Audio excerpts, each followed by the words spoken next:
El ball nupcial del sisó és un espectacle únic, propi de les zones de conreu de cereal de secà, i és cada cop més difícil de veure a casa nostra.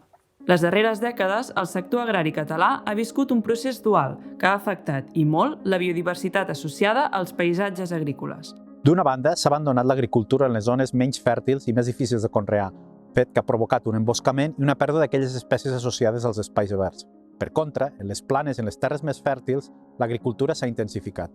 L'increment de la producció dels conreus i els nous regadius sovint ha comportat la desaparició d'un mosaic d'usos agrícoles i ramaders tradicionals. A més, es tendeix a fer camps de conreu més grans, adaptats a la gran maquinària actual, sense discontinuïtats i amb menys diversitat.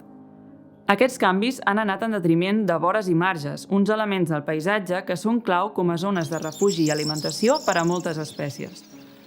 Tot i que la tendència de les poblacions d'ocells vinculats a l'agricultura es manté estable, els ocells estèpics, com el sisó, que depenen del manteniment de l'agricultura extensiva en les terres de secà, han patit un fort descens de les seves poblacions.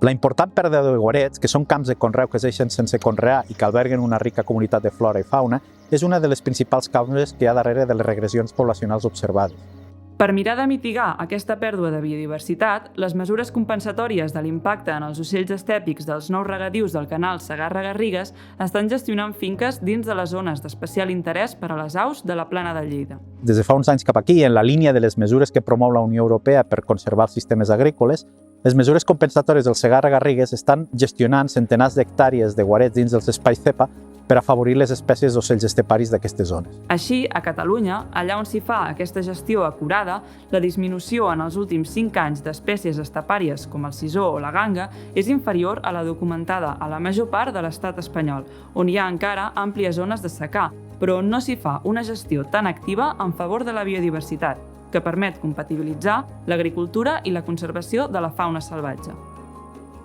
Així doncs, malgrat la tendència general als sistemes agraris, l'experiència ens demostra que encara hi ha molt marge de millora en la gestió.